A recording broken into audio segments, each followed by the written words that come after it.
Hello दोस्तों, नमस्कार, आदाब, सत श्री अकाल। सभी को जीएस कोड में आपका हार्दिक स्वागत और अभिनंदन करते हैं और दीपावली की सभी साथियों को ढेर सारी शुभकामनाएं।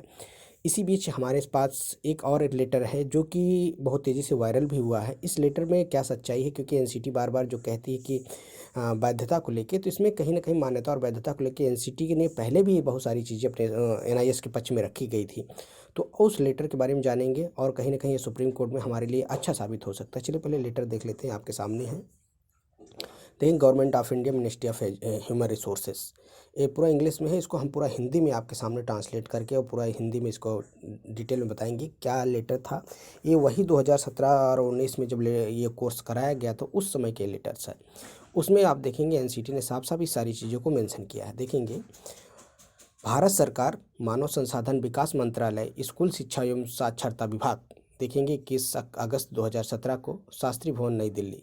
यहाँ पर है अध्यक्ष महोदय, एनसीटी, हसन भवन, बहादुर शाह जफर मार्ग, नई दिल्ली। विषय क्या है? सरकारी सहायता प्राप्त, गैर सहायता प्राप्त निजी स्कूलों में अप्रशिक्षित शिक्षक और प्रारंभिक शिक्षकों में प्रशिक्षण संबंधी है।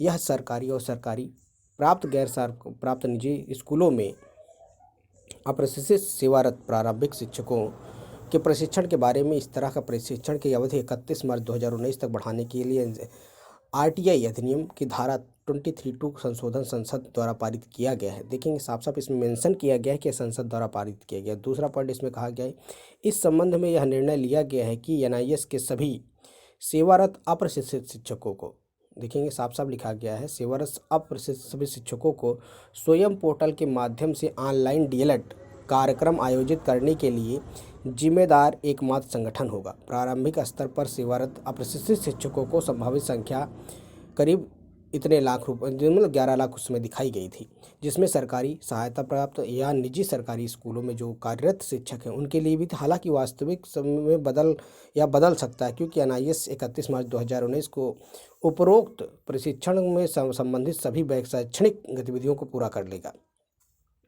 कहने का मतलब ये तो उसमें कहा गया है कि जिनको ट्रेंड करने के लिए। दूसरा पॉइंट कहा है इसमें, दूसरा पॉइंट, तीसरा पॉइंट आप देखेंगे, जो शिक्षक डीएलएड कार्यक्रम में प्रवेश लेने के लिए न्यूनतम प्राप्तता योग्यता यानी 12 ट्वेल्थ पास होना चाहिए और 50% अंक पूरा नहीं करते हैं, उनको लिए भी इसमें वो नया चीज़ किए थे कि भाई जो 12th नहीं पास हैं, जो शिक्षक को हैं, वो 12th करने के बाद भी ये कोर्स कर सकते हैं। उसके लिए उन्होंने अलग से व्यवस्था की थी।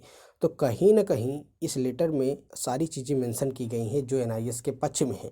और सुप्रीम कोर्ट में अभी सारी पक्ष, क्योंकि अब आपको बता दें कि एनसीटी को भी पार्टी बनाया। एनसीटी ने अपने एडवोकेट्स सुप्रीम कोर्ट में वो कर दिया, उसका नाम भी आप देख सकते हैं, बीना गुप्ता और इमामुल हक हैं। दूसरा चीज़ आप देखेंगे कि जिसमें हमारे चेयरमैन साहब थे, सीवी शर्मा जी, उन्होंने भी इस सारी चीज़ को मेंशन किया है।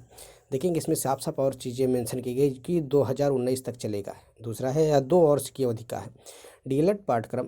अब देख सकते हैं, न्यूनतम योग्यता प्राप्त करने के लिए एनआईएस को सब में शामिल होना होगा। 12वीं कक्षा के पास परीक्षा फिर से देनी होगी। एनसीटी ऐसे शिक्षकों को एनआईएस के डीएलएड कार्यक्रम को अंतिम प्रवेश लेने की अनुमति देगा, बशर्ते कि एनआईएस डीएलएड कार्यक्रम पूरा करने के लिए पहले वह कक्षा 12वीं में 15% अंक प्राप्त करने होंगे। इस ऐसे शिक्षक जिन्होंने दोनों पाठ्यक्रम एक साथ करने की सुविधा होगी। कहने का मतलब है कि अगर आपने 12th नहीं किया तो 12th करने का भी मौका दे रहे हैं। दूसरा पॉइंट में, डीएलएड पाठ्यक्रम 3 अक्टूबर 2017 से 31 मार्च 2019 तक चलेगा। पाठ्यक्रम की अवधि 18 महीने की होगी। चूँकि ये डीएलएड कार्यक्रम 2 वर्षों की अवधि का है। यहाँ देखिए साफ साफ इसमें मेंशन किया गया है कि डीएलएड कार्यक्रम 2 वर्ष की अवधि का है। इसीलिए एनसीटी स्वयं पोर्टल के माध्यम से प्रस्तावित ऑनलाइन पाठ्यक्रम को 6 महीने की इंटेंसिव अवधि को शामिल करने की अनुमति देगा। यहाँ साफ साफ लिखा है कि देगा, क्योंकि सभी शिक्षक सेवारत और पहले से भी पढ़ा रहे हैं। एनसीटी डीएलएड के लिए ऑनलाइन पाठ्यक्रम की अनुमति देगा ताकि स्वयं पोर्टल के माध्यम से ऐसे प्रशिक्षण को संचालन सुगम हो। संपर्क अध्ययन केंद्र में अपने मानदंडों की छूट प्रदान करेगा, जिसमें प्रवेश, जनशक्ति, बुनियादी ढांचे आदि की छूट शामिल है, ताकि संपर्क अध्ययन केंद्रों की संख्या बढ़ाई जा सके। आपसे अनुरोध है कि कृपया इस मंत्रालय को सूचित करते हुए अपने स्तर तक तत्काल कार्रवाई की जाए। तो आप देख सकते हैं कि इसमें सारी चीज़ें वो मेंशन की गई हैं जो कि हम एनआईएस डीएलएड को इनवैलिड कराने के लिए सुप्रीम कोर्ट ने कहा 18 महीने का डीएलएड 2 साल के डीएलएड के बराबर नहीं। इसमें साफ साफ इसमें मेंशन भी किया गया है कि 18 महीने की होगी, लेकिन यह 2 वर्ष की अवधि का है।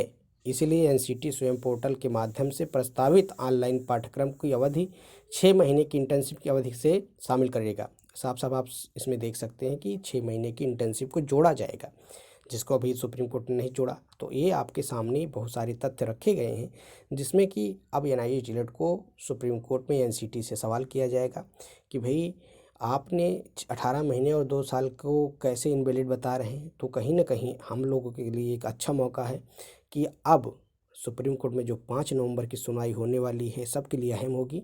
सभी लोग ज़्यादा से ज़्यादा बस कोशिश करें कि विश्वनाथ जी का सहयोग करें, क्योंकि इसमें आपको देख सकते हैं कि पाठ्यक्रम में जो 18 महीने की बार बार कह के बात की जा रही है कि 18 महीने तो 2 साल के बराबर नहीं है। इसमें मेंशन साफ साफ किया गया है कि 18 महीने की होगी, लेकिन यह कार्यक्रम 2 वर्ष का है। साफ साफ आप देख सकते हैं कि इसमें मेंशन किया गया है यह पाठ्यक्रम 2 वर्षों का है और इसमें 6 महीने का इंटर्नशिप शामिल है। अब ये सारी चीज़ें जब तथ्य रखे जाएंगे तो कहीं ना कहीं जितने भी एनआईए स्टेट साथी हैं वो ज़्यादा से ज़्यादा सहयोग करें, ताकि सुप्रीम कोर्ट में हमारे अच्छे वकील इस बात को रख पाएँ और एनआईए स्टील वैलिड हो। तो अभी तक यही खबर थी। वीडियो पसंद आए तो चैनल को लाइक करें, सब्सक्राइब करें, अपने दोस्तों में शेयर करें। शिक्षक भर्ती पल पल की अपडेट के चैनल से जुड़ सकते हैं। मिलते हैं नए वीडियो से। जय हिंद साथियों, सभी को फिर से दीपावली की ढेर सारी शुभकामनाएं। जय हिंद साथियों, नमस्कार।